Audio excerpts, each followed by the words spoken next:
I am the Reverend Denise Colley. My pronouns are she and hers.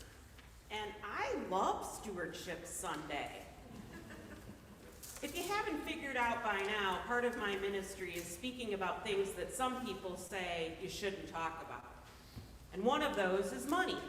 And I think that we dissipate that energy of shame or anything that goes along with money talk or other issues that people say we shouldn't talk about by talking about it.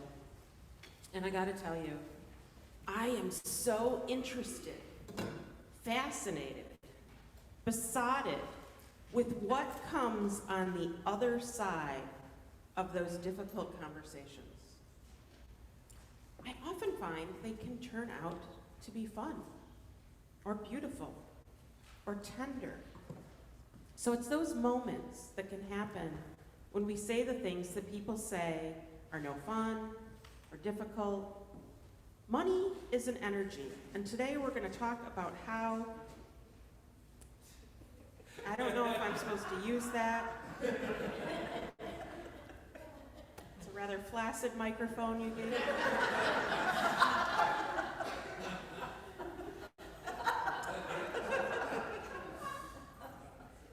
So, while Jeff messes with that, we're gonna do stewardship a little different this year. We're having cottage meetings. What's a cottage meeting? It's a good time to go and have a small group discussion. And in this post-pandemic-y sort of during pandemic world, we need connection.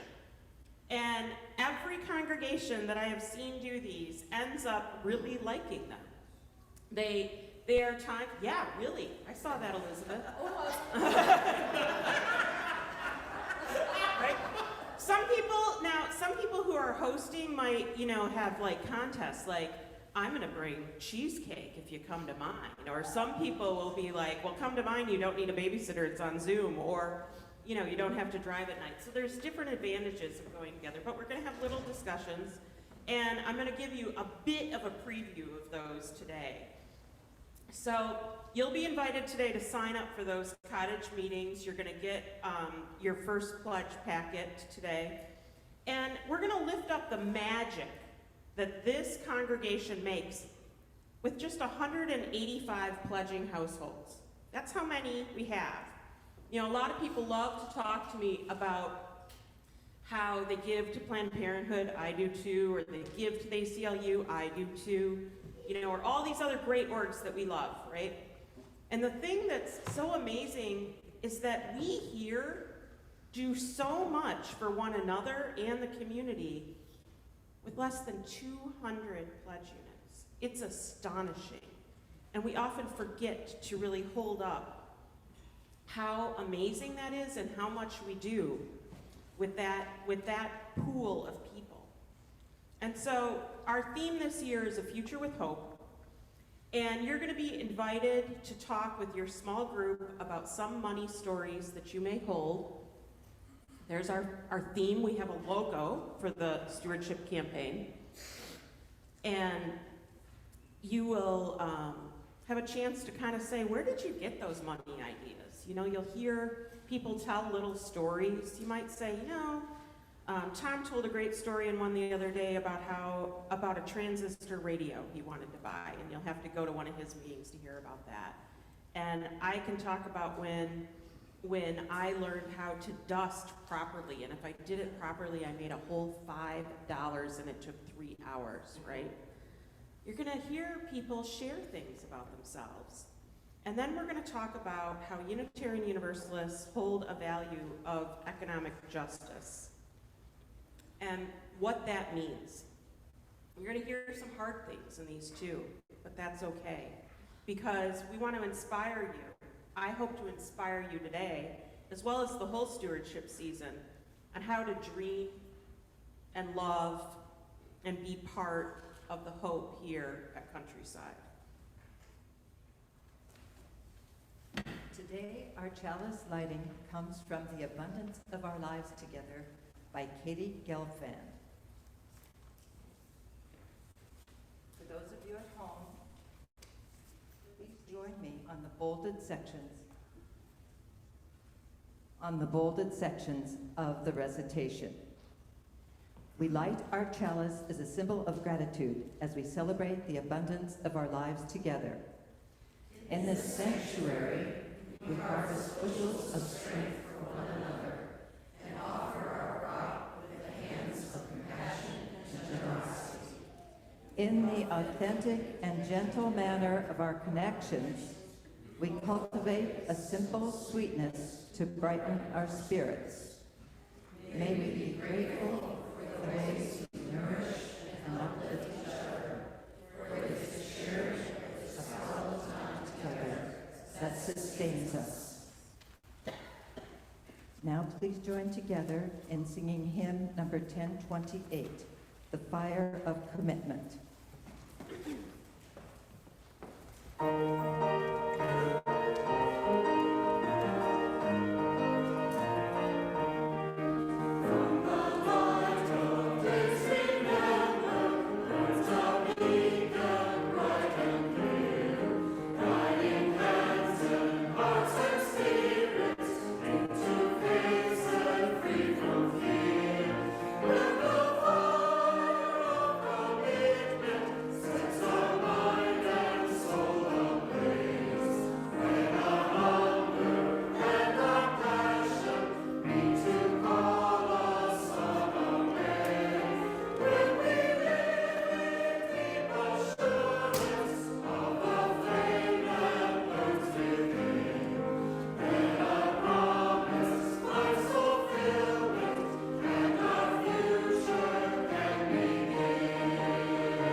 Standing as we recite our covenant. We unite to strengthen the bonds of kinship among all persons, to promote human dignity, and to increase reverence for life's creating, sustaining, and transforming power through worship, study, and service. I'm Chris Smith. I'm one of the coordinators of the junior high group and a lay minister of the church. This is The Rainbow Fish by Marcus Pfister. A long way out in the deep blue sea there lived a fish. Not just an ordinary fish, but the most beautiful fish in the entire ocean. Her scales were every shade of blue and green and purple, with sparkling silver scales among them. The other fish were amazed at her beauty. They called her Rainbow Fish. Come on, rainbow fish, they would call. Come and play with us. But the rainbow fish would just glide past, proud and silent, letting her scales shimmer. One day, a little blue fish followed after her. Rainbow fish, he called, wait for me. Please give me one of your shiny scales. They are so wonderful, and you have so many. You want me to give you one of my special scales? Who do you think you are? Cried the rainbow fish. Get away from me. Shocked, the little blue fish swam away. He was so upset, he told all his friends what had happened. From then on, no one would have anything to do with the rainbow fish. They turned away when she swam by. What good were the dazzling, shimmering scales with no one to admire them? Now she was the loneliest fish in the entire ocean. One day, she poured out her troubles to the starfish. I really am beautiful. Why doesn't anybody like me?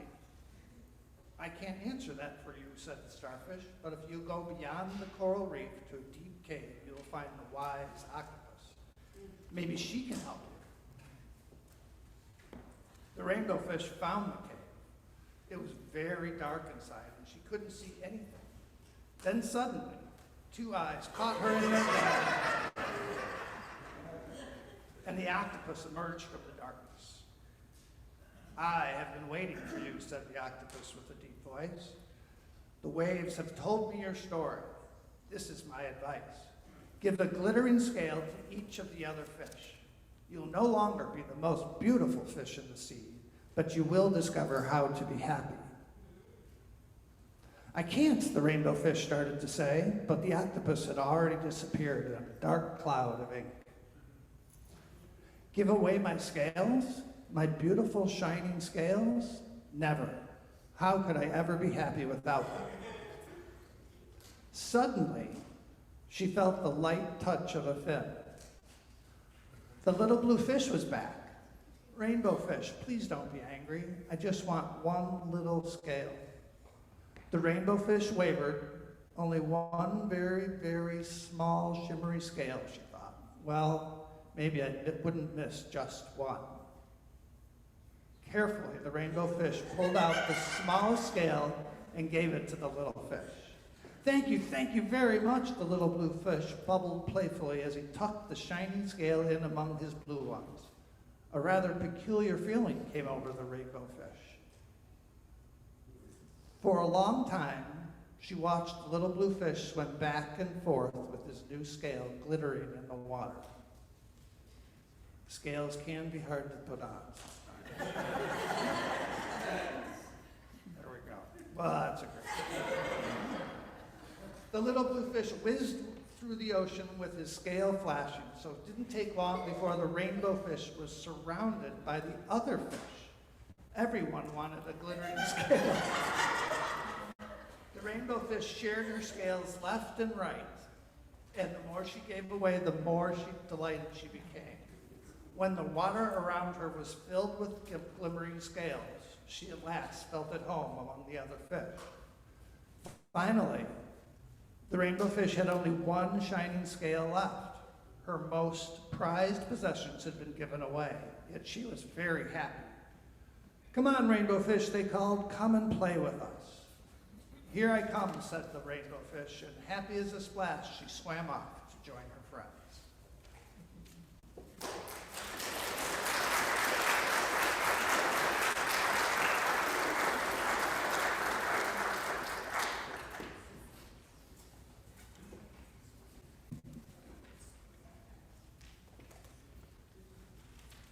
In the world, our news is often filled with hurt, harm, violence, and reasons to feel alone and afraid.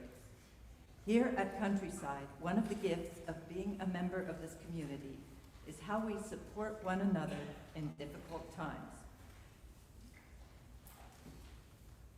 Our care is an antidote and healing for our hurting world.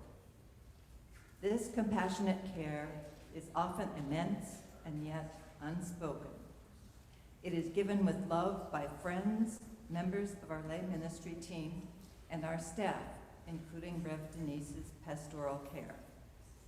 Today, we highlight some of the many ways we bandage wounded spirits with healing and shiny scales. Please look carefully at the slides and consider that this represents your friends and issues they faced in the last year.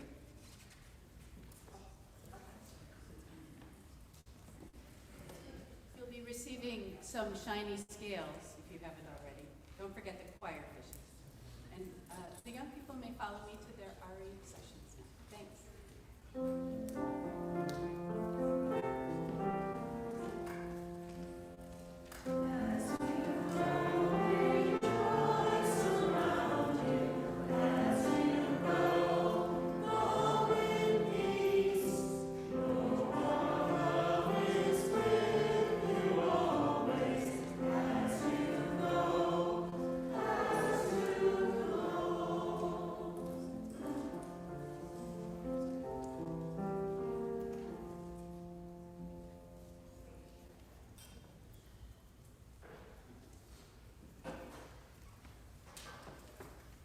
Today, we highlight some of the many ways we bandage wounded spirits with healing.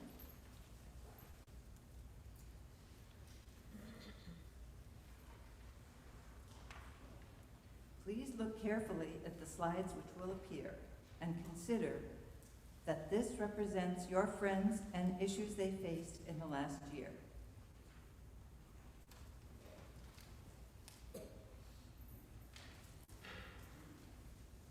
Take a minute and breathe.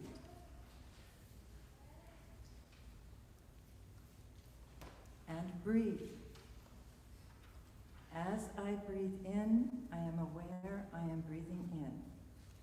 As I breathe out, I'm aware I'm breathing out. As I breathe in compassion.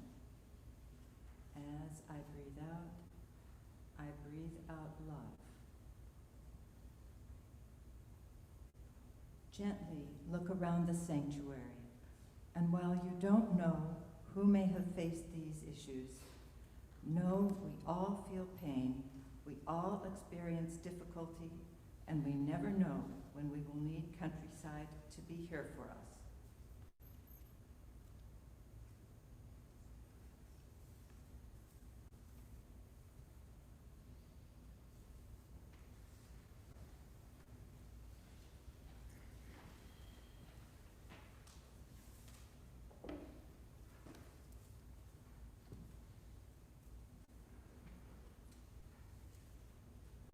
We rarely talk about the kind of help people seek here. Often we are busy talking about our community partners and the great work they do. And sometimes we forget that right here, this congregation is a miracle. We are a source of hope for you and your friends and visitors. If you choose to join us again, we will be for you too. Throughout the stewardship pledging season, many of your friends are going to share messages from their hearts. You might even make more friends through this. Many will describe ways we help. Some will be written, some will be videos, and some live. And today we have two special messages about ways this congregation has had a profound impact. First, let me introduce you to Margaret Myron, whose family has belonged here for 14 years.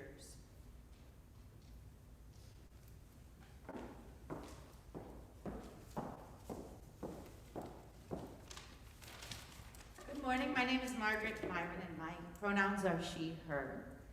I guess we've been members for 14 years, but I think we've been coming for probably 18 or so, my spouse and I, and I'd like to tell you the story of how we came here.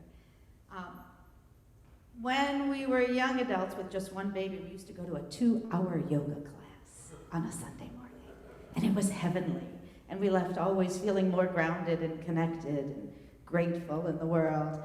But as we had one little boy, then 2 little boys, we started to thinking about what else we need to do on our Sunday mornings to find a faith community to share with our families so that we're raising, then there was 3 boys. raising them all. And since our faith communities that we grew up with, my husband and I, didn't really resonate with us, we went looking for churches that might feel right to our family. Oh, and then there was another boy. So now we had a whole passel of little boys. We wanted to give them a faith community. We wanted to show them that life was bigger than just them, or us and our family, but that we were connected to a greater whole.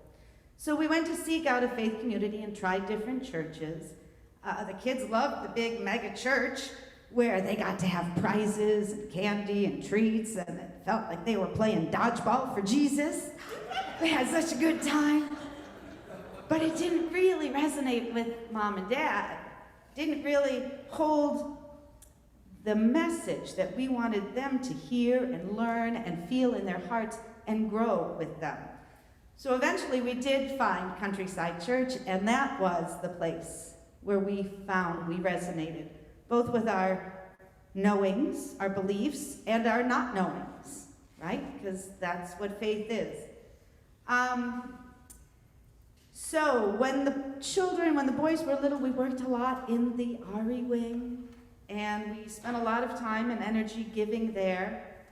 And as we grew with Countryside and our children grew, we learned more about stewardship and not just giving money to the church, which we had always done, but really giving money much more purposefully so that we're supporting the good work of this church.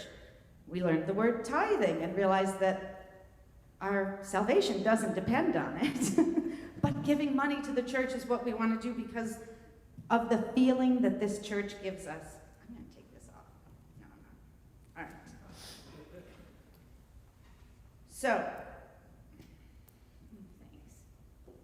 So because we really feel in this place, we feel its message, we feel the love and the work that goes on in the committees that we don't see, but we get to have the benefit of the fruits of those labors. We feel the love coming out of the choir and love the way that that makes us feel, the music in this, our spiritual home. And we feel the impact that Countryside has on all of us and our greater community and the world around us. All in all, we feel better leaving church than when we walked in. So when I think about stewardship, and my husband and I have talked about this over the years, it really should be something we feel, which means in the giving, like the actual money. We should recognize that it's not in our pot, that it's going to this wonderful place that does so much good in the world. Like when we were lighting our chalice today, it said, "This is the hallowed time together that sustains us." And that's what Countryside has been for our family for close to 20 years. Stewardship of this church is the gift that keeps on giving, and we want to share that gift.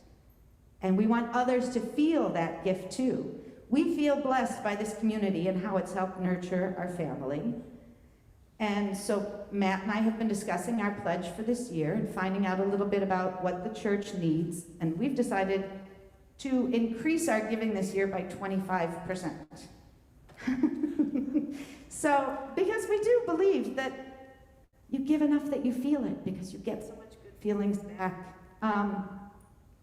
And so, that's our story.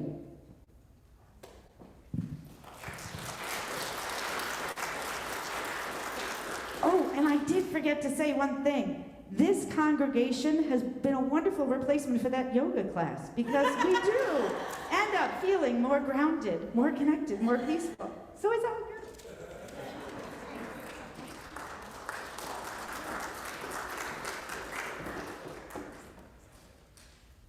That was a lovely surprise. That was more than we talked about the other day. It might have been in light of yesterday's message. Yes. Yes, I did share some of the things that you'll learn in the cottage meetings with Margaret, because you're going to learn some hard things too. You're going to learn that our salaries, I'm going to brace you for this, our salaries that we pay the staff are below the minimum for most of our positions of what takes into consideration. They have new salary guides this year that take into consideration our budget, our region, the area jobs, how movable the position is. Like, can an administrator go down the road and be an administrator somewhere else? They could. You know, it takes in all these new factors. And we find that we are at the minimum because it's been over 5 years since we gave any raises. And in the 5 years prior to that, we gave usually only raised salaries if it was a change in the role, like a different, you know, position, or they changed hours. So that's one of the hard things that you're going to hear, and that's one of the things we're raising funds for, because we do a lot of amazing stuff and we need a great staff to do it, and it's part of economic justice. So, little bit, I'm bracing you for it. The next person I'm going to introduce you to is Chelsea Scoggin. In your order of worship, it says Chelsea Scoggin Chang. She'd like to be known as Chelsea Scoggin now. And I met her on my 8th day, or at least I heard about her on my 8th day working here, and have gotten to know her very, very well. And it's been a pleasure, like it is all of you, to be your minister. So come on up, Chelsea.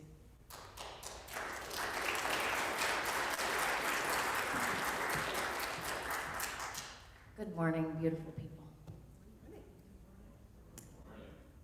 I am super grateful to be able to speak to each of you this morning about the many, many ways that Countryside Church has helped my family and I.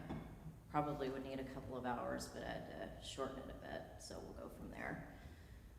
Before I launch into that, I'll give you a little bit of an intro for those of you that don't know me. I joined the church in 2014 after my good friend Michelle encouraged me 2 or 3 different times to come and check out the congregation, and I was very hesitant because of some pretty aversive experiences with past churches that I belonged to, but I finally came one Sunday. I sat over there somewhere, and Reverend Hillary was delivering her sermon, and I remember crying because I knew I was where I was meant to be, and I hadn't probably ever had that feeling in this lifetime, you know, and that was really significant to stay away from a congregation for so long. Yet I knew I was spiritually starved and I needed that to be nurtured, and that's what Countryside has done for me over the years. I eagerly continued to come to the Pathways to Membership class, morning services, and I also joined the Feminine Divine group. Any of us are out there today, but it's a wonderful group of intelligent women. We study different books and have pretty deep conversations. And then my children were also involved in the religious education programming here. In September of last year, my family endured a great tragedy, which I'm not going to go into, to avoid causing vicarious trauma. I lost my son, Austin, and my daughter was hospitalized for about a month and a half. Thankfully, I have done a great job of building strong communities around myself over the years, and this church was one of the biggest ones. Our newly hired interim minister reached out to me to see how the church could help me through the most difficult time I've ever been through, along with cards and calls and messages and an outpouring of love and support from the congregation. For me, due to various types of trauma that I've personally endured, it's hard for me to trust people. But because of where I am in my own spiritual journey, Reverend D's grace and strong, safe presence, hard work that I've done on myself over the years, and the consistent goodness that I've seen pour out of this community, I was able to lean into the support the church provided immediately. And this support has been an integral part of my own healing and that of my daughter. I was regularly visited by Reverend Denise, who talked with me and all of my friends and extended community because it was, you know, a traumatic situation for a lot of us. She provided us with ongoing pastoral care. I mean, that part was great. She was so willing. If one of, you know, my closest supports were willing to come to her, she was willing to have conversations, and that was tremendous in helping us get through this. We worked together to plan Austin's celebration of life, and she connected me with an entire team of people who helped me craft the most beautiful service a mother could ever wish to give to her beloved son. And there really are no words to give justice to how I feel about that piece, other than immense amounts of gratitude to have been able to do that, and my family and I couldn't have done that without this congregation. I'm going to give a shout out to Mike too, because he was really integral in all of that. I super appreciate it. Fast friends, and it usually takes me a while to become friends with someone, so that's significant. The church did so much for us in the aftermath of our tragedy. Too much for me to describe, but I will share a few examples. I was contacted by Mary Johnson, who asked me how the church could help. So she starts with this, kind of open-ended question. And then after we had that conversation, people started reaching out to me to coordinate dropping off meals to our home. And the food was wonderful, but I think mostly it was the connection of having someone come to my place and, the smiles and the hugs and the support, not just the food itself. I also befriended Mike, who helped me install a beast, I'll say, of a shelving system in my basement, because my life got real messy real quick from the tragedy, and then also I had moved into a new place, so I knew it would help me a lot to get things organized, and it did. We got tons of monetary donations that helped sustain us during the months that I was unable to work, because I'm a counselor and I could not hold an emotional space for people for a while now, so that was huge. I also have what we called a memory book of Austin, so it's similar to a scrapbook, but Mary helped us coordinate that also. We put it together at his celebration of life, and people decorated pages, and as part of my healing, I pull that out from time to time, look through it, add to it. These are just a tiny little glimpse into the plethora of ways that this congregation has helped us and continues to provide support. I can say without a doubt, my daughter and I wouldn't be as healthy as we are and where we are today. And grounded is a word that is coming up in the service today. That's the perfect way to describe how it has felt with the support of this congregation, is helping to keep me here. I haven't had one single day where I spent the entire day in bed, horizontal. I've been vertical for the most part, and I'm really grateful for that. Most of us probably don't know much about the back end of operations at this church and how much we depend on the congregation's kindness and generosity to serve as fuel for all the good work that our congregation does. Did you know that we are one of the most generous congregations amongst all UUs in how we support our members' memorials? I can vouch for that, personally speaking. In December, the Giving Tuesdays campaign hoped to raise over $20,000 to help continue the beloved work of this church and spread the kindness and change that UUs are known for. After becoming a single mom last year, I put my donations on hold, which I was nervous about, to be honest with you. We'll talk about money anxiety and stuff like that later. But the church was obviously very gracious and supportive of it and understanding.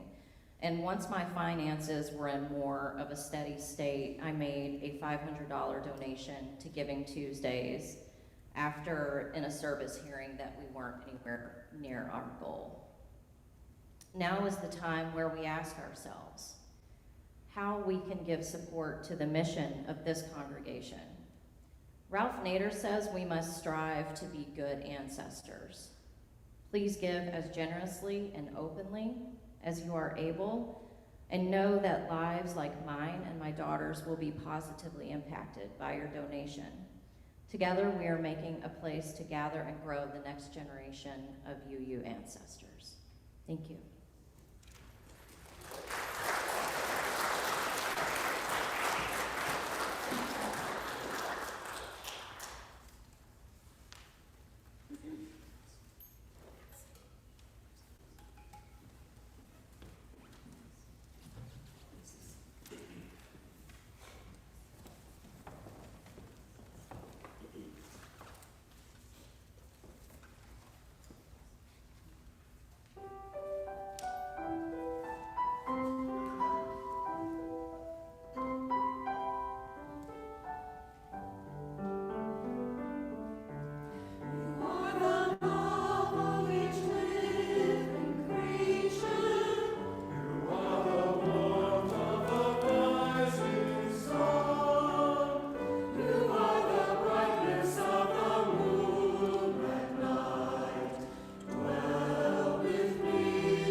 measure, is the choir extra big today? Whenever Allison says, there's just not that many that have come, they haven't all come back yet after COVID. I said, do you know how many more you have than most choirs, even from congregations that are larger than us? We are kicking. Thanks all for being here. Is this really on? Yes. All right.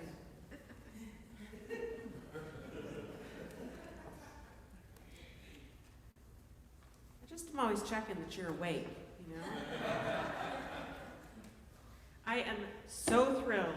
I told Jeff and Lois about how the pulpit here, if you look at my hand, the angle was down here, and it was so filthy. Allison and I had scrubbed it, and it was so filthy that's why we kept draping it in cloth, because it was disgusting looking. And I also told them that the angle was so low that when you read, on Zoom, all you see is the top of everybody's head, which looks really great for the people with no hair, right? And makes me very conscious about my hair color. They fixed this and made it beautiful. And now look, I can see you. Like I can make eye contact. I feel like I'm meeting you all for the first time in these last 2 weeks. And about the same time, Ed Monson, I don't know if you recall, we had a few little technical snafus on Christmas Eve. It's because, I'm just gonna say in technical jargon that our computer blew up. And we did really well considering that, but Ed Monson bought us a new computer. And so we can do much zippier things on our online services. And ever since having Luis join the staff, it's amazing. Thank you, Ed. And thank you. You guys all make it. This is all stewarding your congregation. Ever since Luis joined the staff, he had a job description that we'd never fully had the person do all the things in the job description. And I was like, y'all, we're going to do this. So that's why we've had YouTube videos for every service almost now. We have a video and people go watch it. We've had 1,000 people view services, or 1,000 views, I should say, since October 1st, so it's pretty exciting. And we're starting to extend our reach. So there's a lot of things that we need to work on, and there's a lot of things that we're doing better and better and better. I want to start today by thanking the staff, the stewardship team, the board, and finance, all for embracing new approaches as how we work together to build a culture of abundance rather than scarcity. I want to thank you all. I know it's hard. I know we are all scared. Really, thank you. Now, if you haven't noticed, I love trees. Many of you love trees. How many people love trees? It's almost all of you. CCUU, I don't know why that's funny, but okay, great.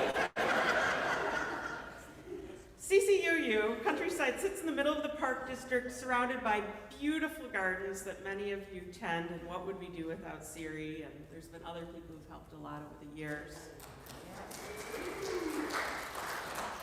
Thank you all who helped with that. I mean, what a beautiful place. When I came here to interview, I was like, oh, this could be for me. We are just down the road from acres of forest preserve, and I love when I'm driving in here in the morning, seeing all the acres and acres of trees. Lots of us love viewing trees and plants outside these beautiful sanctuary windows, and some of you tell me you go forest bathing, which sounds like a really great phrase for a nice walk. Right? It's awesome, right? I love it. You walk among the trees on Thanksgiving here in this congregation, you know, getting some UU grounding before you go to the relatives' houses. You walk among plants and gardens, and you plant food and flowers here. You are people who care about planting trees for tomorrow. And each of those ways you dedicate yourselves to plants is another way you also tend your spirit. And for my atheists and agnostics, we could say that you tend your body and your heart rate and all of your systems, right, Mike? Right? Where's my atheist, right? Just translate if you don't like the word, okay? Robin Wall Kimmerer, I know a number of you have read her. She's one of my heroes. I always say that if I have to go to court and swear on a Bible, I'm taking her books with me. Those are my Bible. She is a descendant of the native Potawatomi tribe, one of the tribes that roamed this land. And in some native languages, she tells us the term for plants is translated as those who take care of us. You are a community that takes care of one another. You bring meals for people who have accidents and illnesses and experience losses. Many of you send letters and postcards to help get out the vote and tell your senators what you think. Some of you copy me on them. It's adorable. I love it, right? We might say that you write on trees your wishes for democracy. Recently, at the interim meetings, I watched you share feelings with one another in a way I'd never seen here. The number who showed up for those interim sessions so far, we're going to keep doing it. Sharing stories and feelings, that's another step in building this sanctuary. Not just the sanctuary of this room, but this whole concept, this whole place as a sanctuary, a safety. And you're loving it into its next iteration, your next way that it's evolving. You want to always be a place where people can retreat and heal and have fun. Now, sometimes in these stories, maybe even today, we'll hear some disappointment. That's challenging. And yet, I hear over and over how much you appreciate this place, this community. I hear passion and excitement for the future. Y'all, that's what Covenant is all about. It is about sharing honestly, with kindness, and trees share honestly too. When I walk in a forest, I can see knots where they were wounded, and those burly outgrowths where a limb may have been cut off. Trees heal, and they often grow in a new direction when they encounter things getting in their way. New directions they take make them more beautiful, right? You are the trees in this community. We have itty-bitty trees in our RE classes and tall, majestic oaks in the forest, like Jerry Houghton, who we lost this week. He was our longest-term member of Countryside, and he passed away on Monday morning. May he rest in peace, and may his memory fertilize our forest. We have members here who have decades of knowledge of Unitarian Universalism, and others who are new to it all. And plus, our forest has resources to help us grow with national and regional UUA experience. We have toddlers who are like little sprouts growing up in juicy wisdom. What a blessing it is to have both sprouts and mature trees together, sharing in community. If, as Robin Kimmerer points out, plants take care of us, we need to grow trees that will sustain us. We need you to be the forest that grows the next generation of Unitarian Universalism. Here at Countryside. I feel so much hope for our faith when I see your passion for one another, whether it's passion about free trade chocolate, or the greatest water bottle, or the best new anti-racism class or book that you're reading and engaging in. I feel hope whenever I drive by Chalice House. I also know that we can lean on those strong trunks that have held up this community. And I know that if you are willing to ask questions, genuinely ask questions with curiosity, and share feelings, and care enough to read bylaws and charts, and apply your theology as you talk to one another, you can accomplish anything, you really can. That kind of networked root system will send messages of love and inspiration and joy. Now, when I move on to my next ministry, when our interim time is done, I know you will remain rooted here. And you can sway and sprout the living tradition that is this community. A lot of people hear living tradition, they don't get that it means that we change. It's why our principles change, it's why our bylaws change, it's why we learn new things. We don't know everything. What is cool now will seem bananas in 10 years. Right? John Muir said, between every two pines is a doorway to a new world. Perhaps he saw this congregation in the western suburbs. Now, one of my favorite trees from early childhood was the magnolia. I love to rest. Now, you got to see me do it. There were those branches that just kind of held me like a chase lounge, right? It was the best place in my private little flower land. I would sit up there hiding behind those flower petals, those big, big oblong leaves. I would often observe older kids coming home from school and they had no idea I was hiding in my tree. I watched those big kids come and go, and I wished I had friends my age to play with. I'd sit rubbing magnolia petals between my fingers. I'd rub between my thumb and my forefinger, contemplating my worries. That soothing smoothness was a way to erase any anxiety I may have felt. Those trees were my church. Chelsea reminded us how this community has healed her in times of sorrow and joy. And Margaret has shown us that it can replace even a 2-hour yoga class. Right? It's that good. And the ways that they both have grown here. I urge you, if you haven't figured it out yet, find your leaf. Hold on to it. Plant seeds. Do mountain and tree poses and sway.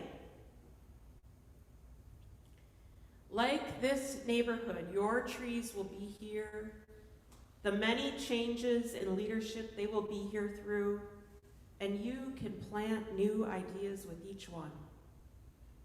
All together, you can fertilize this soil with love and good feelings like Margaret encouraged us to today. We are asking you to keep planting trees together. Planting trees is a spiritual practice. Sometimes a forest goes through a lot of change. You probably know that the conifers release certain seeds only when the forest burns. Often forests are purposely set on fire for controlled burns that help the managers get rid of old growth. I like to think of that old growth as ideas that are just not serving us anymore. They had a purpose, and now they have a new purpose of kindling new solutions, planting new seeds. The ways we govern ourselves and our ideas and new directions and our stewardship program are all ways that we can plant shoots in this community. Now, do you ever drive through the country and you see those oak trees that kind of sit alone at the edge of the field? Anyone notice those? I always tell my friends when they see that one, that's me. Which tree are you? What tree wisdom will you share here? I think I'm that old oak because I believe that the souls of wise women go and live in those big trees when they die. I think if you look at them close, you can see their faces in the bark. You can see the craggy limbs that maybe had arthritis reaching out. I listen by the oaks and I can hear their wisdom. Just like I sat in that magnolia tree, my tree fort, let this congregation be your tree fort sanctuary, your resting place. I've heard some of you say, these are my people. This is my family. I found my home here. You are part of this church maybe because it aligns with your values, or you raised your children here. This interim period is a time for an honest look at who you are and what you want to grow. This work can root you to one another. I believe you have what it takes to struggle together until ultimately love wins. At your cottage meetings and the letters and emails you'll receive and upcoming services, you will hear dozens of things you have accomplished. You will also add to those lists your own. We have extended our limbs and lumber to people when they need us. And like some people who are new in town, we help them. We've assisted people with finding housing or listening after a breakup or job loss. We give love. Your treasurer, Debbie, your finance and stewardship teams, the board and the staff, they all look at your resources like precious, life-sustaining trees. They will change service providers if it saves them $10. They are fastidious about the care and growth of your forest. I hope you trust them, and please share your resources to help all of us flower and bloom. Because today, all of you are here because there were some other people that were planting this forest ahead of you. People who will find the comfort here as soft as that magnolia petal. An inspiration to let their spirits grow tall like a pine tree. What's your hope for the future? What does a future with hope look like for you here? Do you dream of a called minister? A tiny house village on our property? A whole neighborhood of chalice houses? Maybe you dream of an environmental school in our building or an LGBT community center for youth. Maybe you dream we'll host national speakers and take buses to the Living Legacy tours down with all the other UUs that go to all of the sites, right? And learn about anti-racism. Maybe we'll all go to Transylvania together, where our UU roots come from, right? Maybe you dream of more technology and a light-up sign outside that has changing messages and draws people in. Perhaps you envision a Unitarian Universalism expanding by lots of different justice programs and events. Maybe you dream that the AHA Humanists will be sponsoring debate teams. It could happen. Perhaps you dream of summer chalice camps, day programs for kids, or fair trade and green energy workshops. One dream the board and I are having right now is that all of our staff will be paid within recommended salary guidelines so that they can keep helping us do this good work. It's such a direct way you can influence economic justice. I've heard some people say, well, what difference can I make? 185 people can make, or households, I should say, can make a huge difference. We have about 260 members, but 185 households. You can directly influence that justice because our budget is what we value, right? And we are good stewards of that. And we cradle one another like a sheltering tree because together we are creating a generating legacy. Consider how you can invest in evolution. There are plans in the works, and you can talk more about these small groups, these cottage meetings. And while you're at it, think about the native people, the tribes in Illinois that were included here. What were their dreams for this land? The Illinois, the Miami, the Winnebago, the Fox and the Sauk, the Kickapoo and the Potawatomi. These people used to fill their spirits with dance and song and food and community on this very ground. This church and Unitarian Universalism continues the tradition of sanctuary for so many, and literally for the people who come through Chalice House. Think of our UU ancestors that you can claim they're passing through you, like Frances Eleanor Watkins Harper and William Ellery Channing and James Reeb and Viola Liuzzo, Egbert Ethelred Brown and Henry David Thoreau. They were all imagining something different in a faith that could hold many ideas, many viewpoints and identities. In March, I'm going to introduce you to one of my favorite ancestors, UU ancestors, Florence Buck, who was a science teacher first before becoming a minister. And she used her love of nature to build her ministry, taking inspiration from science in the 1800s. In a sermon she gave, The Divineness of Common Things, she emphasized, the place on which we stand is holy ground. This congregation is holy ground, and I am telling you now, you are nurturing one of Unitarian Universalist's wildest dreams. I'm asking you today to cultivate your dream. Dream tall like a tree. You too can sow stewardship seeds that will create a forest. The church you have dreamed. Let's keep building loving community and fertilize the seeds of growth. Here we have gardens right on our property that feed people in need, and even if they don't work on them, right, they can get food from them. You all see how much food, there's even little competitions like who raised how much, right? How many pounds did you grow?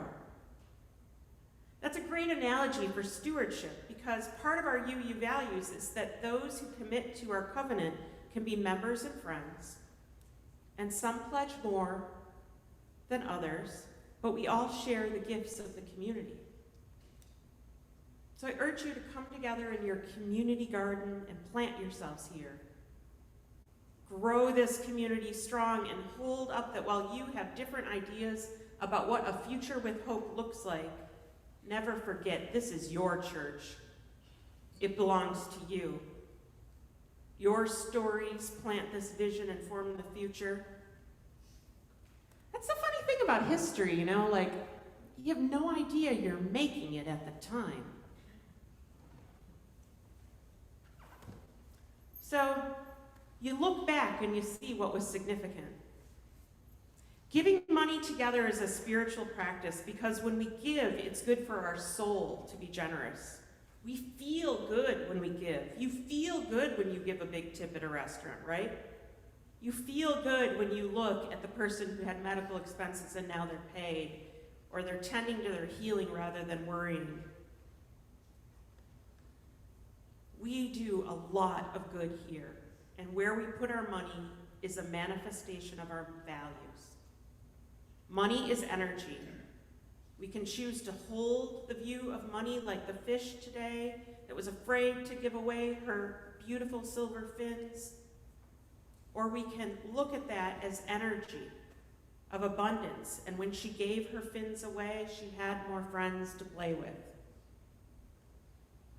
Every biblical story about the loaves and fishes has probably the aha humanists like debating, like, oh, that didn't work, right? That science wouldn't do that. The fish didn't multiply, right? The bread didn't actually reproduce. That's not what that story's about. That story was about everyone going, oh God, they're all hungry. What are we going to do? Should we all leave? Should we stop being together? Should we go find another church? I got a little bit of bread, I'll put it in. I've got 6 fish, I'll put those in. The loaves and fishes didn't come from one person, but from all sharing together. It was never about some magic mysticism that a few loaves and bread were special holding. It was about the community seeing that people were hungry and wanting to keep them together. People shared more and more and more until everyone had enough. And that's what I mean when I say you are the miracle. We build our spiritual wealth together. If you're out there thinking, I don't have enough to give, or my donation will be so small it would be embarrassing, I want you to know that here at CCUU, people give anywhere between $100 and $1,000 a month. We get donations anywhere between $100 a year and $12,000 a year. If we wanted, we could divide it all up equally and say, okay, everybody who wants to belong, you have to pay $250 a month. That's what we would need to run this church, everybody. But we don't, because we have people who can afford to give $600 and people who can afford to give $6,000. And that's what community is about.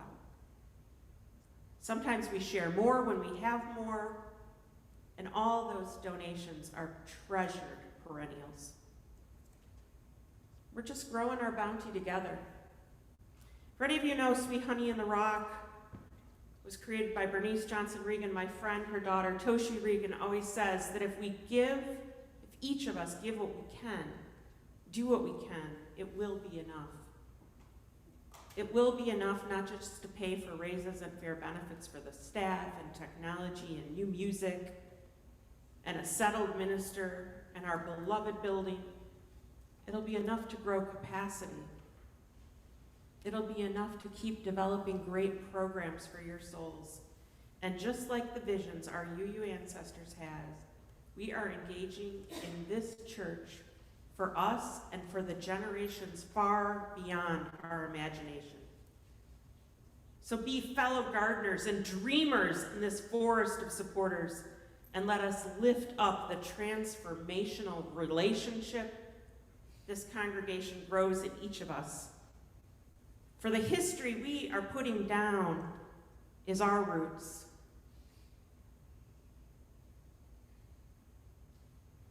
May we not disappoint the trees.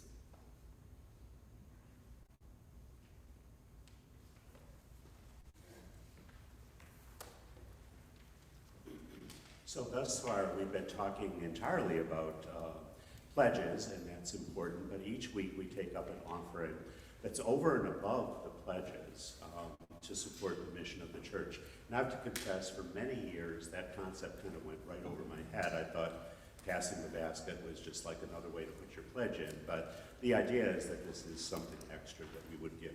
So your contribution supports the mission of Countryside, our presence in the community. It supports the staff that we hire to support our mission, and the building that houses our work.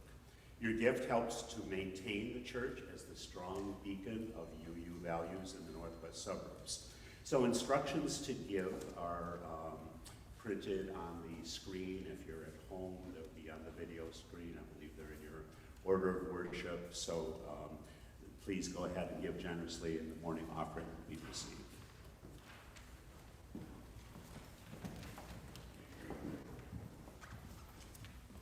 The choir would like to sing this song for you by my colleague and friend, Mark Miller, a wonderful composer of color, who wrote this song after the shootings at the AME Church in Charleston, South Carolina.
please join us for our final hymn. The words are in your order of worship, and also I believe will be on a slide, and you will know this and sing it with all you've got, please.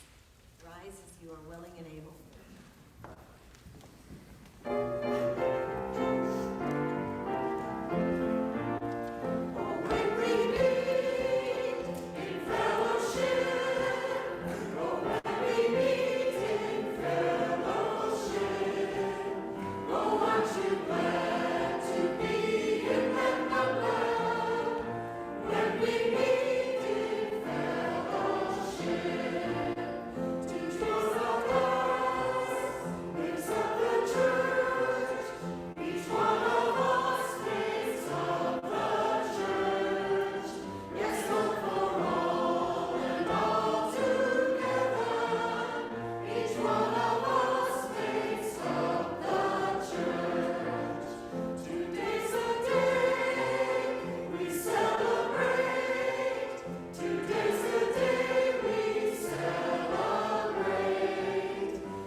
Allison said she had stewardship songs. I was like, really? Now take a few moments and look around you. I actually mean that look around you now at the people who are here. What you are looking at is a sacred bond. Can we count on you to plant trees for the next generation of Unitarian Universalists? Yes. Oh. Yes, they spoke! It's your first time!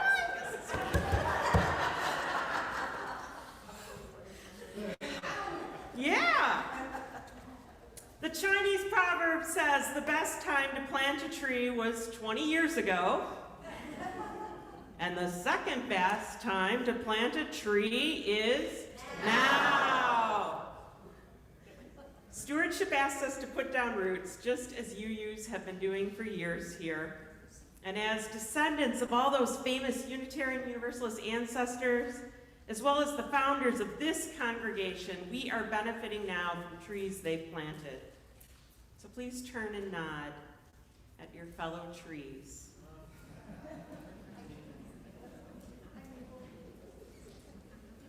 And Allison and the choir will take us out. Amen.